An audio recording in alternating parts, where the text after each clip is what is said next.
सालों पहले फारस देश में अली बाबा और कासिम नाम के दो भाई रहते थे।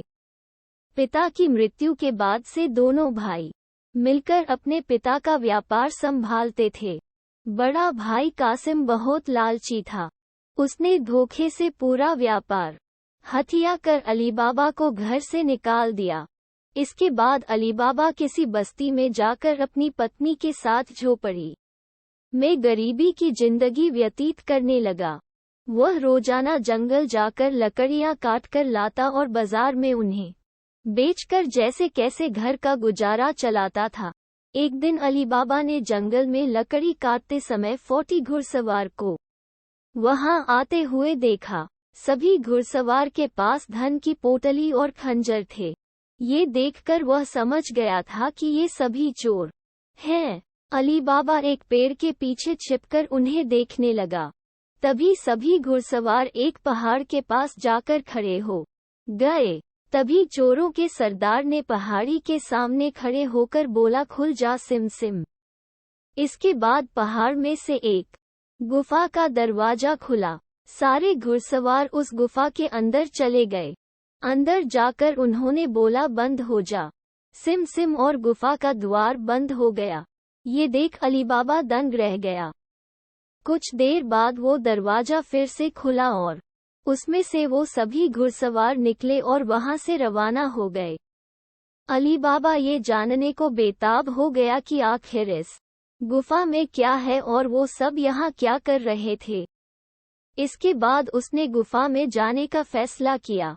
वह उस पहाड़ के सामने गया और बार बार चोरों के सरदार के शब्द बोलने लगा, खुल जा सिम सिम, खुल जा सिम सिम। गुफा का दरवाजा खुल गया। अली बाबा गुफा के अंदर गया और उसने देखा कि वहां सोने की गिन्नियां, अशरफियां, गहने आदि रखे थे।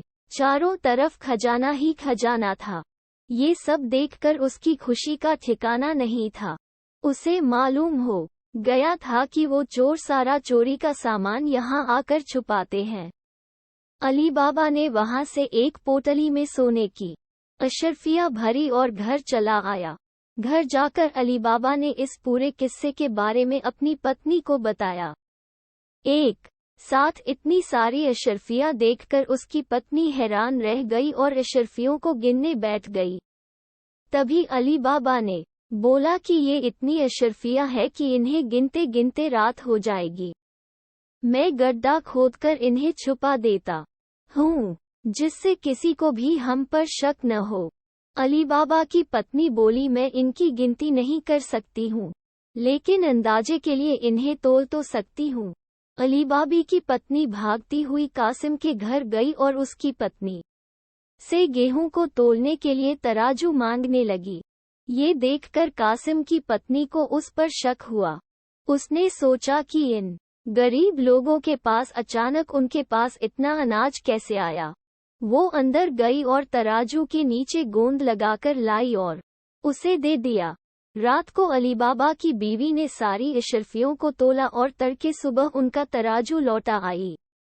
कासिम की पत्नी ने तराजू को उल्टा करके देखा तो उस पर सोने की एक अशरफी चिपकी हुई थी। उसने ये बात अपने पति को बताई। कासिम और उसकी पत्नी ये जानकर जल भुन गए। दोनों को रात भर नींद नहीं आई। सुबह होते ही कासिम अली बाबा के घर गया और उससे धन का स्रोत पूछने लगा। ये सुनकर अली बाबा ने कहा, आपको कोई गलतफहमी हुई है, मैं तो एक मामूली लकड़हारा हूँ। कासिम ने बोला कि तुम्हारी बीवी कल हमारे घर से अशरफियों को तोलने के लिए तराजू लेकर गई थी। ये देखो, ये अशरफी तराजू पर चिपकी मिली है। सब सच बताओ, नहीं तो मैं सबको बता दूंगा कि तुमने चोरी की है। ये सुनकर अली बाबा ने सच सच सारी कहानी बता दी। कासिम के मन में लालच आ गया। उसने खजाना हथियाने का प्लान बनाया और अगले दिन गुफा पहुंच गया। वह अपने साथ एक गधा भी लेकर गया ताकि वह उस पर खजाना लादकर ला सके। गुफा के सामने पहुंचकर उसने अली बाबा ने जैसे बताया था वैसे ही किया। उसके खुल जा सिम सिम बोलते ही गुफा का दरवाजा खुल गया। अंदर पहुंचकर चारों तरफ खजाना देखकर वह भौंचक्का रह गया। उसने बोरियों में सोने की सिक्के भरे और बाहर निकलते समय क्या बोलना है वही भूल गया। गुफा से बाहर निकलने के कासिम ने तमाम प्रयास किए, लेकिन कोई रास्ता न निकला। वह गुफा के अंदर कैद हो जाता है। कुछ देर बाद जब चोरों का गिरोह वहां पहुंचा, तो उन्होंने देखा कि बाहर एक गधा बंधा है। वे समझ जाते हैं कि यहाँ कोई आया है। चोर अंदर जाते हैं और कासिम को ढूंढकर मार देते हैं। इधर जब कासिम घर नहीं पहुंचता तो उसकी पत्नी परेशान हो जाती है और अली बाबा के घर जाकर बड़े भाई को ढूंढकर लाने के लिए बोलती है। अली बाबा ढूंढता हुआ गुफा के पास पहुंचा, तो वहां उसने भाई के गधे को घास चरते हुए देखा। वह समझ जाता है कि कासिम अंदर गया था और चोरों ने उसे पकड़ लिया है। अली बाबा जब गुफा के अंदर गया तो उसे कासिम की लाश मिली। अली बाबा लाश को घर लाता है और बिना किसी को बताए प्राकृतिक मौत घोषित करके उसका अंतिम संस्कार कर देता है। कासिम की पत्नी के कहने पर अली बाबा और उसकी पत्नी कासिम का व्यापार संभालने लगते हैं और उसके साथ रहने लगते हैं। वहीं जब चोर गुफा में आते हैं और कासिम की लाश नहीं देखते तो समझ जाते हैं कि खजाने का राज किसी और को भी पता है। वह गांव में जाकर पता लगाते हैं कि कुछ दिनों में किसके घर में मौत हुई है। चोरों को अली बाबा का घर मिल जाता है। चोर ने उसके घर के बाहर क्रॉस का निशान लगा दिया, जिससे रात के समय उन्हें उसका घर समझने में आसानी हो। वहीं अली बाबा ने जब अपने घर के बाहर क्रॉस का निशान देखा, तो वह समझ गया कि चोरों ने घर का पता लगा लिया है। उसने वैसा ही निशान सबके घर के बाहर लगा दिया। रात में जब चोर आए, तो सबके घर पर वैसा निशान बना देखकर दुविधा में पड़ गए और वापस चले गए।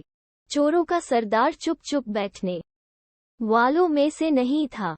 उसने उस मोहल्ले में अपने आदमी को भेजकर ये पता लगवाया कि हाल फिलहाल में कौन शख्स वहां अमीर हुआ है। इससे उसे अली बाबा के बारे में पता चला। उसने उसका घर अच्छे से पहचाना और रात के समय में तेल व्यापारी बनकर उसके घर पहुंचा। वह अपने साथ तेल के 40 पीपों को लेकर गया, जिसमें 39 में चोर और एक पीपा में तेल था। उसने सोचा कि रात में जब सब सो जाएंगे, तो वो सब मिलकर अली बाबा को मार देंगे।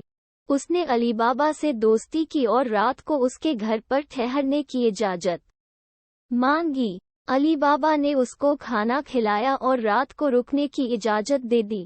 अली बाबा की पत्नी को तेल के व्यापारी पर शक हुआ।